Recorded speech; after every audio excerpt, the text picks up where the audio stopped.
What's up, guys? We have very important news today, and I just want to make a quick video about my perspective, my opinions, and my 2016 predictions about the new rule sets that were announced for Pokemon VGC 2016. Now, this is a article from Nugget Bridge, basically just comprising all of the rule sets for the 2016 season. So pretty much after January 1st, the 2016 season isn't set, obviously, because it will be 2016 beyond that point. So regionals after January 2016, be it winter and spring, nationals, and the worlds will be made up of these rules that we're going to go over in just 1 second. So the simplified rule set for 2016, all matches will be double format like they are right now. Nothing about the format is really changing, be it doubles format. You're still going to have a 15-minute timer, 90 seconds for team preview, as well as 45 seconds for command time. That's not going to change at all, but you are actually allowed to use legendaries in this, and the legendaries that you're going to be allowed to use is Mewtwo, Lugia, Huo, Kyogre, Groudon, Rayquaza, Dalgia, Palkia, Garantina, Reshiram, Zekrom, Kyurem, Xerneas, Yveltal, and Zygarde. Now, I stumble upon my words saying some of the names because I don't really care about legendaries. I never did care about legendaries. When I played Pokemon VGC, it was after 2010 where they were actually allowed in 2010 VGC. And I believe, if I am actually correct, Dialga was one of the legendary Pokemon that were on the Worlds team in 2010. Yeah, so I mean, Dialga is probably like one of your major Trick Room setters, as well as Cresselia still, and Cresselia isn't on this restricted list. Now, I say restricted list because these Pokemon, be it from the Mewtwo all the way down to the Zygarde, you can only put 2 of those Pokemon on your team. You can't have an entire team full of those Pokemon, so it is restricted to 2. So that is a restriction list. All the other legendaries, be it the Genies, Terrakion, Virizion, Cobalion, Cresselia, all of those legendaries, you can have an entire team full of those legendaries. It doesn't matter. You can still have those on your team. So nothing really has changed about the format other than the fact that you can now have these restricted legendaries on your team, which does change it a bit, and I'm kind of excited about it. I was thinking about it for a while when I was at the gym and I was reading this news while I was on the treadmill, and then I was working out. And I was thinking to myself, this actually is pretty interesting. I mean, these legendaries are incredibly strong. A lot of them overpowered for a reason because they are legendary Pokemon. And then yet again, they can be easily checked. I mean, you have Kangaskhan, it's still going to be very prevalent. He gets a stab fake out. He's going to have a power-up punch, which allows him to get +2 sucker punches into Mega Mewtwo Y, which basically will OHKO it. There's a lot of ways that you can counter these Pokemon. We don't know many checks or counters to these Pokemon just yet because the format isn't live yet, so we haven't been able to test all these. I'm not going to be surprised if a bunch of people are, currently running calculations right now and putting teams together for 2016 season, which I'm probably going to do, and probably come out with videos about team previews as well for the 2016 season. But I think it's going to be exciting, and not all legendaries are going to be allowed in the game because you have legendary Pokemon, be it Mystic Pokemon, that are still going to be banned, which is Mewtwo, Cerebi, Jirachi, all the way down to Hoopa.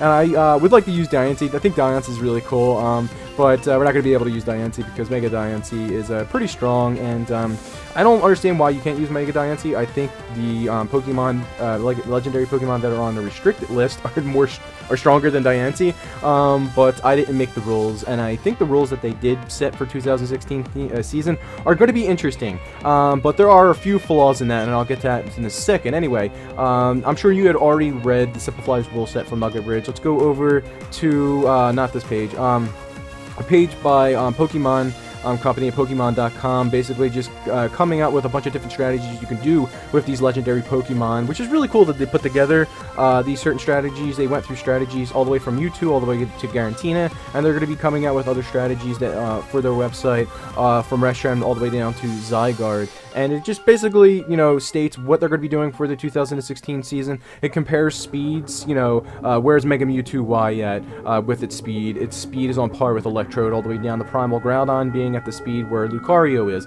Now, Primal Groudon, Kyogre, Huo, Lugia, excuse me, they're pretty slow to begin with. I mean, their speeds aren't outrageous.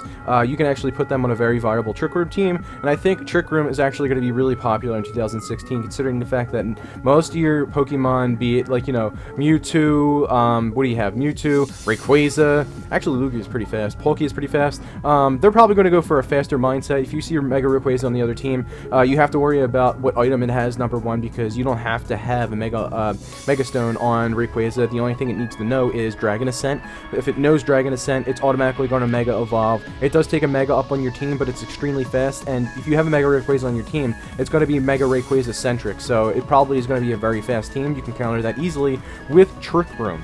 Anyway, it goes through strategies: Mewtwo, Lugia, Huo, Kyogre, Groudon, Rayquaza, Dialga, Palkia, Garantina. Alright, so I'll leave links in the description down below. You can go through these different strategies. We're not going to do that right now.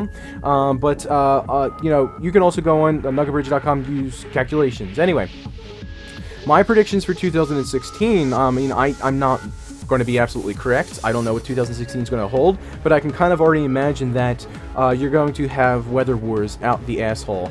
It's going to be really interesting. It's going to be really hard to do team preview, you know, who's your opponent going to lead now, considering the fact that the entire 2016, at least for my opinion, is going to be weather war based, because you have Mega Rayquaza, you have Primal Groudon, you have Primal Kyogre, all which come with their own weather.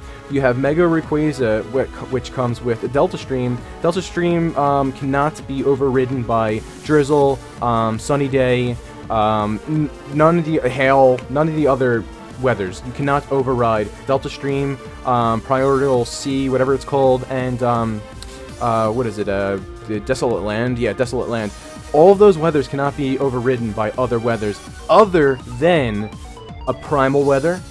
So say if you put, okay, you say you lead with Rayquaza. You put up Delta Stream. The only way to counteract that is if you switch in Groudon or Kyogre. Those two will be able to switch it out. Vice versa, if Groudon's in there, Desolate Land will be wiped out by Delta Stream. Now say if Rayquaza and Groudon both lead, Delta Stream will be wiped out by Desolate Land, considering the fact that Groudon is slower than Rayquaza. Okay, so those weather, you know, characteristics won't change. It's just that they can't be wiped out unless it's a Primal or a Mega Rayquaza weather, or a Cloud9 user, be it Altaria or Golduck. Okay, so you're probably going to be seeing a lot of Cloud9 users now. You're going to be seeing, obviously, a Primal Groudon, a Primal Kyogre, and Rayquaza probably on every single team. And it's not a big deal because, you know, it does give the teams a lot of variety. They're going to be weather-based now. And you're still going to see Mega Kangaskhan's. A lot of people are probably going to be like, oh man, you know, it's only going to be, you know, Groudon, Kyogre, and Rayquaza on every single team. Yeah, well, I mean, look at the current metagame right now. Almost every single team, especially when it comes to Worlds, every single team comprises of a Kangaskhan. It's getting really stale. Most of your teams, and at least that I've seen in the top 8 of the Worlds, every single one of the teams had a Kangaskhan on it. And every single team was a chalk team. And, you know, maybe you had, like, Entei in the place of Heatran, or you had, Volcarona in the place of Amoonguss. It still had a chalk core. Very, very stale format. This is going to lead us to a new, refreshing format. Yes, it's going to have very powerful legendaries on it, but it leads us to, you know, have a very interesting and exciting format, and these legendaries really aren't too hard to counter. There's going to be a lot of different strategies out there, and especially early on in the season, I probably only imagine if we get the Worlds, it's going to be, you know, kind of obvious as to what people will be bringing and testing out and using. But early in the season, it's going to be really, really interesting and exciting, and we're probably going to be seeing a lot of Mega Rayquazas, and you know, maybe by Worlds, Mega Rayquaza won't even be a thing anymore because it will probably be so easy to counter. And it all depends on the playstyle. I mean, if someone leads with Mega Rayquaza, you could bring Groudon, a Kyogre in the back, or a Cloud9 user, switch it in onto the Rayquaza, and then possibly take it out the following turn on the same turn with maybe like an Ice Beam. An Ice Beam should be able to KO it without Delta Stream. Now, Delta Stream gets rid of flying type weaknesses. So, you have Flying Dragon type on Mega Rayquaza. Delta Stream is up. You use Ice Beam. Ice Beam is only going to be 2 times super effective on it. Rock type's no longer super effective on it. Okay, it's neutral damage. Electric types, it's going to resist it now because it's basically what it is in Delta Stream. It's only a dragon at that point now. Okay, even though it can still use stab, flying type attacks, it's pretty much only a dragon type. But if you have another weather up other than Delta Stream, then it's 4 times super effective against ice. Then Rock is super effective against it. I think a really good counter to a Mega Rayquaza, or at least a hyper offensive Rayquaza, would be a really bulky Groudon, especially in a Trick Room. I think that would be the best counter to Rayquaza. Or you have Mega Mawile. Mega Mawile is going to be so much more prevalent. You have Xerneas. You can use what does that move on Xerneas? The dance move it does, it increases its special defense, special attack, and stuff like that. A White Herb Xerneas, you know, you set that up, you can basically just sweep from beyond that point. I mean, you can't attack it with Dragon-type attacks, you could take it out with a neutral-type attack, I guess, from Rayquaza, but I mean, there's going to be a lot of counters. There's going to be a lot of counters to these legendaries, so they're not going to be too overpowered, at least from what everyone is, you know, thinking. And if you go through the comments section, through this article right here, everyone on Nugget Bridge, for the most part, is complaining about Rayquaza, Groudon, and Kyogre. And another reason why I believe Kyogre, Groudon, and Rayquaza will be on every single team, not so much Rayquaza, but Groudon and Kyogre will definitely be on everyone's team, is because it does not take up a Mega slot. You can literally bring a Mega Pokemon and Groudon and Kyogre. You can bring Primal Groudon and Kyogre with a Mega Pokemon. That's ridiculous. As long as Groudon and Kyogre are holding their respective orbs, Red Orb and Blue Orb, they can be primal. As soon as they get switched in, they're going to revert to primal form. And Groudon will actually pick up a fire typing. You know, it's not going to be ground typing anymore. It's going to be fire and ground, so it can pull off stab, fire type attacks in the sun. That is ridiculous. And Desolate Land gets rid of any type of water weakness to any type of the Pokemon that are on the field at the moment. So if you have a very slow, you know, Groudon and you have a fast Kyogre, or at least a Kyogre that's faster, or if you have both of them that speed tie, being the slowest Pokemon on the field, the Pokemon that gets up the weather last, that's the weather that stays on the field. And if it's Desolate Land against a Kyogre, it's going to be so hard to counteract that. So I think Kyogre and Groudon are going to be really good. They're going to be very viable. They're probably going to be on every single team. And the fact that they don't take up a Mega spot, it's ridiculous. Like, they're going to be on every single team. And the fact that you can't get rid of their weather without an other Rayquaza, Groudon, or Kyogre, or a Cloud9 user is kind of ridiculous. It's ridiculous. It's a bit overpowered, but there probably will be ways to counteract that. We just have to find that out when we get into the 2016 season. So pretty much those are my opinions and predictions for the 2016 season.